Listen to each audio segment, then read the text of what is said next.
promises can be broken. That's the conversation that we're having right now. But if you're willing to take them back, then you have to be willing to accept that it could happen again, and you have to be strong enough to move on. Yep. It's always going to be a chance that it could happen again. That's in any marriage. That's even in the ones that are successful. Ask a person that's been married for over 20 years how they've done it. Most of them have encountered these situations that we talk about. A lot of transgressions in those 20-year marriages. You're saying that in those long-term marriages, most likely some sort of infidelity has occurred. In some kind of way. Absolutely. Mm-hmm. What do y'all look at as infidelity? Oh, shoot. That's going to be different for every marriage. But for me, I mean, there could be, obviously physical infidelity. There could be emotional infidelity, which, for me being an empath and being a woman, that's a real big one for me. I agree. It's a huge one. I think that one might be worse, honestly, than the physical. Yeah. Especially for men. As a matter of fact, yeah, I can come back from a physical encounter, but those emotional situations, like, let's say my husband was really deeply in love with some other woman, I don't know that I could come back from that. A whole nother family on the side. He paying bills. Paying bills. When you start paying bills. I'm having babies. She paying babies. I mean, she having babies. That's the lie right there. Oh, you gonna pay bills at her house too? Okay. So you gonna love her. Cool. Gotcha. You'd have met the family and everything. Oh no, it's a wrap.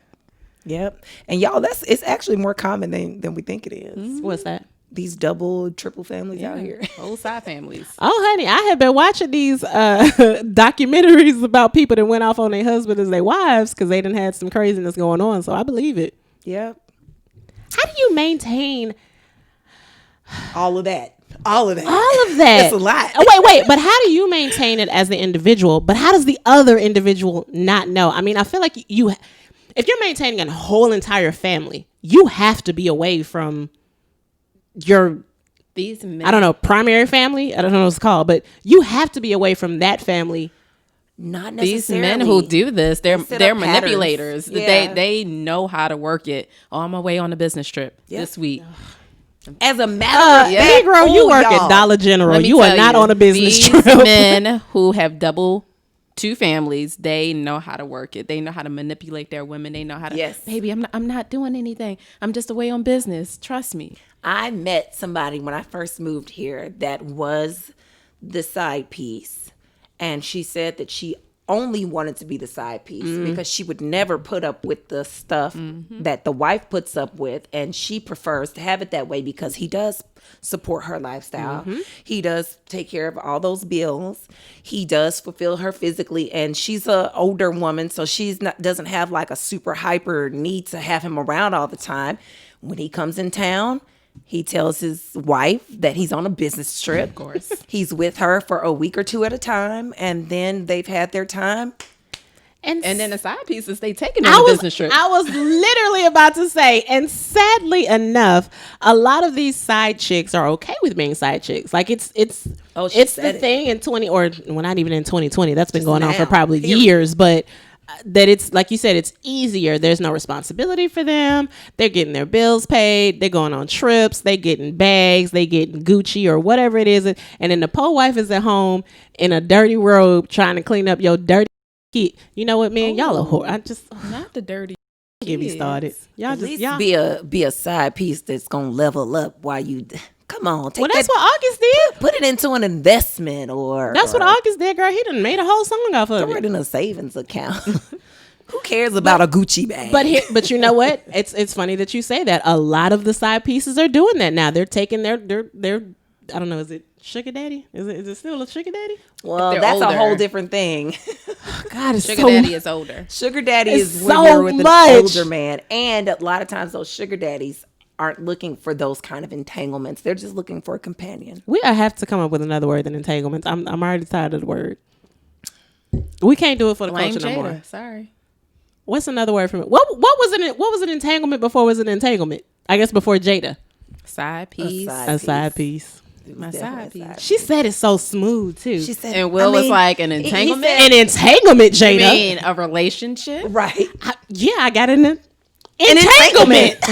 Girl, Jada is the number one manipulator. You manipulated your husband right on your own show on national TV. And did y'all see? I wish they stopped putting these memes up of poor him. Eyes. Yes, of him. No, I will say this, y'all, because it's giving me chills as I even think about it. When I was watching him listen to her, he didn't want to do that. He didn't want to do that.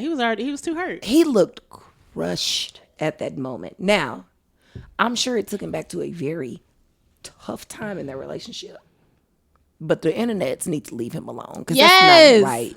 Will is a good guy. He's always going to be a good guy in our eyes. His image has always been so clean. Who doesn't like the Fresh Prince of Bel-Air? I mean, he'll always be the Fresh Prince of Bel-Air. I grew up on this man. And like Jada's just like this hood girl. Like who? More. Okay, I hate to say it, but okay. So Will always have Fresh Prince of Bel-Air.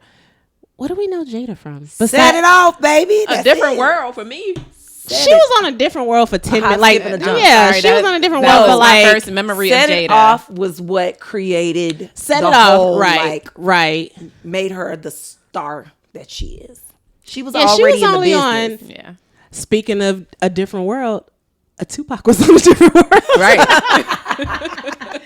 He was on a different world playing her ex. And, and he was fighting with the Goody Two Shoes dude, which could have been with. I just put it together. That quick. Y'all didn't even catch it. Did y'all catch it? Y'all didn't even made that up, y'all. I know that was an episode. Man, I wish I had. That was the episode. He came in from. She was still in. When she still in Baltimore? She was still in Baltimore on the show, right? Like she was from Baltimore. I remember. I think she was. Maybe not. But anyway, so I told y'all she made that. I promise I'm not making it up. So he flew in while she was at college at Hillman. Him, his friend, and her best friend. And she was dating the little good pastor boy. And they weren't, doing the damn thing because he was a pastor and he was the V word. And so in her eyes, that's a bad word. I didn't want to say it. I don't know if I can say it right here. But anyway, a virgin. Oh my God. And so they he was trying to still get back with her, and she was acting like she wanted to be with the pastor boy, Will. And that was the whole episode. And they fought and everything. Yeah, girl, she had already foreshadowing. She had already predicted that what was going to happen between. Y'all didn't even catch what I just. Lord, y'all didn't even catch it. So we talked about threesomes. We talked about entanglements. That's the question because y'all yelled at me last time. Do y'all have a problem with your man having female friendships, best friends? They hang out without you. They have conversations, the whole nine. Just like if it was their guy best friend. Well, mine already has a female best friend. Oh, Lord Jesus. I'm in that situation. That comes down to trust. You know what I'm saying? We are adults. I've been on this earth for 40 years. So I have friends that I've known and that I've grown with and that I've been able to confide in all my life before I met, the person that I'm with. So, of course, I'm going to remain friends with them. Now, what I do believe is that friendships need boundaries. When you're in a relationship or especially a marriage, because a marriage completely changes the dynamic of those kind of friendships anyway. Mm-hmm. My husband is not going to go spend the night over his female best friend's house. Hell no. Things like that. It's not going to happen. Are they going to hang out? Probably. Are they going to talk on the phone? Absolutely. But as long as there are healthy, safe boundaries that protect the sanctity of our marriage, I have no problem. Are they going to go on trips together? Absolutely not. Come on now. Why is that a come on now? No. Without me? But you're okay if he did it with the homie, with his guy friend. Best friend? Yes. So y'all know me, I'm a biblical person. I'm not going to put myself in a situation to create temptation where it doesn't already exist. It's basically like you're trying to stay away from sugar, but you walk yourself into Krispy Kreme to get a sniff because the hot light was on. Why would I do that? I'm not going to do that. That was the best way to explain that. I mean, because Krispy Kremes are irresistible. She said because the hot light is on. You on the floor now. Come on. So my first marriage, my ex-husband, I'm sorry, I only been married one time. Let me clarify that. So that marriage, my ex-husband tried to convince me that his best friend, it was no feelings. That's my best friend. That's my best friend. You have nothing to be worried about. Sorry. And his mom even warned me, like, T, they're too close. They're way too close, and you need to try to put an end to that. And I tried to, but he convinced me that was just his friend. That wasn't just his friend. Mm-hmm. That wasn't just his friend. I'm gonna just leave it at that. But I was young. He was young. At this point in my life, if a man has female friends, I just have to trust them. Mm-hmm. But like Mel said, you have to have boundaries. They can't call you all hours of the night. You can't be their only emotional support system. They need to have other people in place when I'm in the picture. Mm-hmm. Hanging out, that needs to be set to a limit because you have a new best friend. I'm your new best friend. I'm your new best friend, so she needs to find a new best friend. Now what if your man says that about me? You gonna leave me? No. You gonna leave me? You gonna leave me? You're not a man. You're not a man. That's a completely different dynamic. We're talking about men, women, vice versa. So I don't believe that a man should have a female best friend when they're in a serious relationship. They need to kind of like let that relationship kind of move to not associate, but we're still friends, but I'm checking on you just to see how you're doing. It shouldn't be that emotional support system anymore. You don't agree? Well, I mean, I think y'all know how I feel about that. For me, I'm always going to put all of that responsibility on my man at the end of the day. So if you have a female best friend and I've had this conversation with you about how I feel about it and you don't, act accordingly, that's cool. I'm going to make my exit. That's why I say, for me, the whole, if you cheat one time, I guess that's why I can exit out so quickly. I'm putting all that responsibility on you. I'm trusting you to do whatever it is that we've had the conversations about. I'm putting that on you as my man, as the man that you always want to be in the relationship. So if you can't go on this trip with this woman and you can't keep your in your pants, then we got a problem when you get home. If you can't get off the phone with this chick before 9:00, then that's on you. I'm not even blaming her. Like, at the end of the day, she knows about me. I'm never going to blame another woman for what my man is doing. And again, that's just me. I guess, like you said, y'all are empaths. I'm not. Like, all of this for me is going to be on my man. This is all your decision. You wanted me to trust you, I trust you. If you fuck up that trust, you gonna fuck me up and I'm gonna fuck you up, and that's just the end of it. So Syneca operates like a man. It's black or white with you, and you know that when. But honestly, I don't even think she operates like a man. She just operates like a different breed because. Yeah, let's not say I operate like a man. I'll be honest, like it's just so black and white with you. You're right. It is very black and white with me. You're absolutely right about that.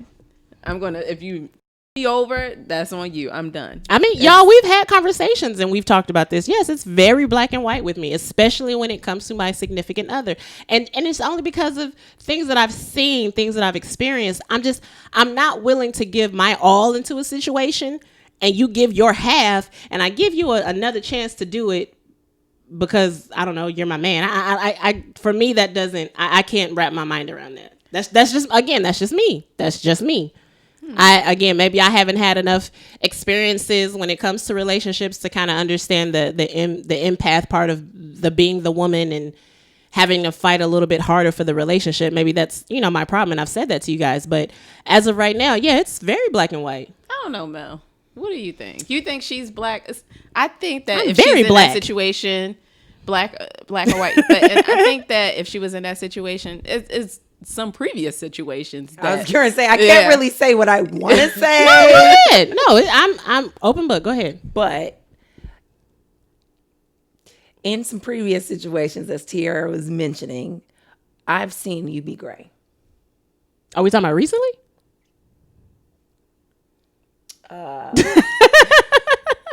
Within the last year or two. I've been gray. Okay. And it's because of what we're talking about. So what I'm speaking about is a situation that even though you weren't in a marriage, I mean, it was kind of like a marriage. And there was a lot of stuff that took place and a lot of, come back, leave. So it's a lot like a marriage. Okay. When a marriage is struggling, like back to the Will and Jada, and they're having these highs and lows where they're like, you know what, I'm through with you. They really in their heart of hearts believe they're done. So they move on and behave like people that are done. But the difference is they were legally married, so they probably shouldn't have. But you allowed people to come back. Well, no, I don't disagree with that. The black and white that I'm talking about is the cheating. Okay. Yeah, you're right. Now, when it comes to okay, I might give you another chance, and because you left for 2 months, and yeah, you're right, absolutely. Okay. The black and white that I'm talking about is the cheating and the having the female relationship outside of us. I'm putting all that responsibility on you, and then if you up, then yeah, I'm chucking up the deuces. Yeah. Now I played that game. That you say that. I played that game. No. I played that game in 19 and 20, and I thought it was. We've had a conversation. I thought it was cute. Now he came back to me, so that was. I ain't doing that again. Sorry, I'm 37 years old. I don't have time for that. I just still like Tiara's example. Like, what if you were married to this individual for 20 years? You all had built a family, a beautiful family. You've got businesses together. Your finances. I mean, I'm talking about deep finances with multiple. Why do men always get the pass? That's my issue. They don't. Why do men always get the pass? Well, okay, this is it. Well, that's what I'm saying. If it's me, I would expect him to be like, girl, kick rocks. I really would expect him to. If I'm out there doing whatever I'm not supposed to. I don't think so. I think that you would be begging that man to not leave you. Please, whatever if I cheated? Yes. Okay, so yeah, if it were me that cheated, would I be asking him to stay? Absolutely. Would I be confused or upset if he left? No, like I would expect. Oh, okay. Yeah, no, I would expect that, as I feel like he should expect from me. Again, I feel like we've had, again, many conversations. I feel like men get too many passes from women because we're supposed to be the empaths and the most sympathetic, and we're supposed to have all the sympathy for men because they have, I don't know, what is it, primal urges or some bull like that. Like, I think they get too many passes for that. So for me, yeah, if I up, you should dip out. Trust and believe if you fuck up, I'm chucking up the deuces. And trust and believe that I got all my shit intact, that when I leave, I will be okay and still have half your. Okay. Drink that. Yeah, sip on that. Sip that tea. Sip that tea. So I'm not a complete. I'm not a complete.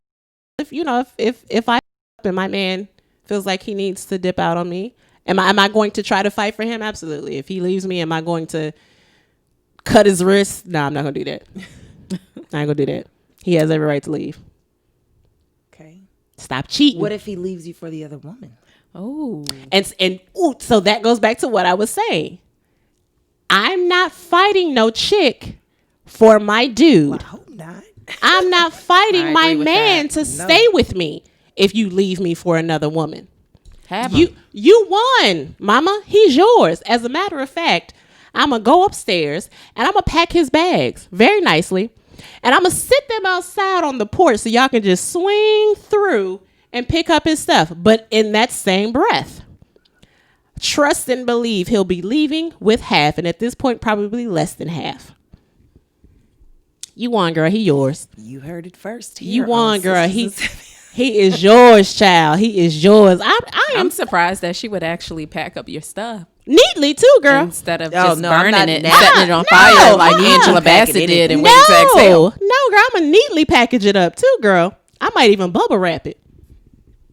Nah, I'm not touching this stuff. You're gonna have to come get your own stuff. No, you getting the hell out my house. Oh no, all your little dirty is getting out my house. Trust and believe. As soon as I he was find leaving out, anyway. Right. As soon as I find out, I'm gonna help you out because you don't want to be here.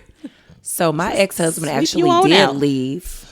Literally left that day for whatever work, whatever. Got off work, went straight to wherever he was, and never came back. Literally, never came back. He didn't even come get you burned. You this is the type of shit. That's where you got the Angela Bassett from. She burned his. I went looking for him that night, and I found him unfavorably.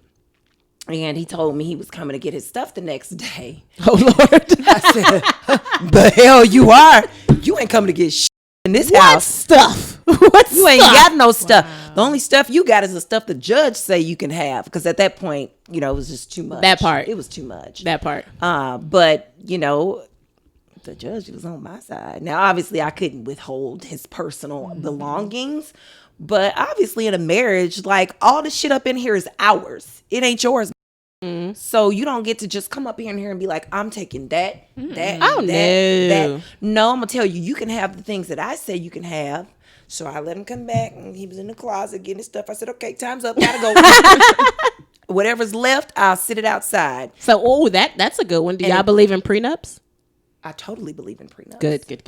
Totally believe in prenups. Do you believe it? I don't know. Oh Lord, girl. I don't know. I guess if both of us are in a financial position where we feel like we need to have a prenup, but that's what I believe in. But now, if I'm a millionaire and you make $35,000, you sign a prenup. But if we both making $100,000 a year, no, we don't need a prenup. No, I wouldn't do one. I wouldn't do one in that. No. I completely disagree. You mean if you were like the Candy and Todd? I don't. Candy and Todd definitely needed a prenup. I don't care how much money either one of us are bringing into this situation. Because divorces can be so messy, because y'all have both been through them, because divorces can get so toxic. Yes, I think that everybody should have a prenup. I don't care if you brought $5,000 into the marriage. Everybody should have a prenup. But what about everything that you built during the marriage? Well, that goes into the prenup. Yeah. I mean, that goes into y'all figure that out. Whatever you had before the marriage, you keep. But okay, so what if you're a stay-at-home mom? Which is why you need to have a prenup. So you're a stay-at-home mom. Your husband makes $500,000 a year. Mm-hmm. You invest 20 years in that marriage. Mm-hmm. You don't come out of that with nothing. If you don't have a prenup, it's very possible that you won't. That's not true. It's very possible that you will not. That's Come on now. Y'all, that depends that depends on the state that you live in. Okay, well, most of these states. Well, I hope you're in the state that does not happen. But if you're not, then it's very possible that you could walk out that $0 to your name. Not 20 years. No. Not after 20 years. Y'all, come on now, y'all. I've been through 20 divorces. Years of marriage, you're walking out with something. Okay. So is it the way that you've been living your life? Yeah. We're talking about if you don't have a prenup. Right. Yeah. If you don't have a prenup, you've been in that marriage for 20 years. Mm-hmm. You're entitled to your lifestyle. Yes. Okay. Now, in my situation, we had only been married for almost 2 years. It wasn't even a whole 2 years. And he thought that he was going to walk away with some of my stuff because I had all the stuff. When he got there, he didn't have anything. And the judge was like, nah, you ain't been married long enough for that. Matter of fact, he ended up paying me spousal support even though he made less. Really? That's because he left the home. He left the home to go jump into his entanglements. Man, we're going to have to come up with another word for entanglements because I cannot deal with this no more. Stop paying the bills. I cannot deal with this no more. Your Honor, can you just abandon your responsibilities? You can abandon the wife and go choose somebody else. And the judge was like, yeah, you can go be with whoever you want if it ain't this person. Mm-hmm. Y'all ain't been married long, no problem. It's just a matter of signing some papers. However, sir, you have responsibilities when you take a spouse. Mm-hmm. Absolutely. And I'm going to make you take care of those responsibilities. Could you end up with an asshole judge? Absolutely. It could be a bad day. Yeah, because in my marriage, I guess because we divorced for what is it? That's what we did. Irreconcilable differences. Irreconcilable. I wasn't. The judge said, you work, he work. No spousal nobody support. Needs nothing. Yeah. I was like, okay, I respect that. So I know a couple. They've been together for a while, probably like over 15, 16 years, something like that. And they have a kid together. They're both very well off, and they're not married. Okay, they're not getting married. They don't want to get married. They don't have a prenup because they're not married, but they have something in place that says basically if we break up, if we are not together, if I cheat, if she cheats, I get this, she gets this, the kid gets this. What she's talking about is a domestic partnership. Yes. Yes. And unfortunately, the state of Georgia doesn't recognize opposite sex domestic partnerships. Opposite sex partners don't have protection in all states for stuff like that. But yeah, you can basically come up with an agreement and have a lawyer basically, because you're still building a life together. So you said that the state of Georgia doesn't recognize the opposite sex domestic partnership. But the partnership can come up with something and put that into okay. Like so that's probably what I don't know the specifics. I don't know the specifics, agreement. But that's probably what they said. But I said that to say I've always felt like, because I'm not sure if I want to get married again, I've always felt like that if I were to have the relationship with somebody and it was going to be for a long period of time, and I just decided,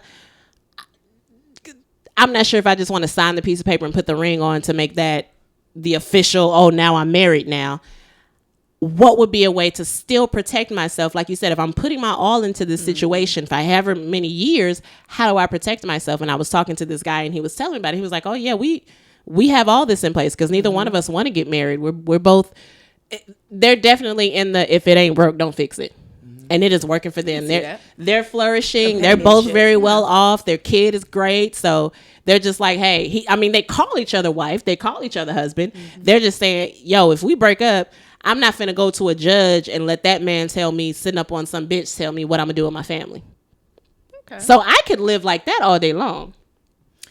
I can see why someone would feel like that. It wouldn't work for me. Yeah, same here. But I can definitely see that. And I would strongly advise any couple that's in a companionship like that, where they're building a life as though they're husband and wife, they definitely need to get some legal stuff in place to protect themselves. Absolutely. Because the difference is, unlike a marriage, they don't have the protection of the legal system. So, but your friend is smart. Thank you. That's why I was like, oh my God, is that possible? I was taking notes. Especially if it's reasons why you don't want to get married. Like you could lose certain things if you get married. Absolutely. Yeah. Or, amen. You could acquire somebody else's bad debt. Or maybe the IRS is after them. Mm-hmm. Y'all know there's a couple of things I don't play about. My credit, my money, and my career. So if you come into my life and you messing with any of that, we're going to have issues. Mm-hmm. So if I got to put down a piece of paper and the notary got to say that you don't get then that works for you. That works for me. Whatever works for you. But I'm still a romantic. Yeah. She sounds so dreamy, doesn't she? Tiara said, she's such a cheerleader. Whatever you say, best friend. Yeah, girl, you are. You are such a romantic. Sure you are. Look, here she goes. Such a romantic. Did you see her face? Yeah, girl. You are. See, I love love. You don't think I love love? Y'all don't think I love love. I love love. It's a thin line right now. I know. Is this the thin line between love and hate? No, not that thin love line. And hate. Come on now. It's a thin line between what we can. Yes. No, I told y'all we be an open book. We don't have to say names. Nope. I don't want it to be recorded. No video evidence. Nope. We're gonna talk about this when y'all go to bed. All right, well, I guess that's the end of the video. Time for y'all to go to bed. Time to go to bed. Well, thank you guys again for joining us for another episode of the Sistas Sauvignon podcast. Make sure you like, subscribe, and comment on our YouTube page, and then also go over to Instagram after this and follow us at SistaSauvignon. Oh, you smart. Did I get it, girl? I don't know.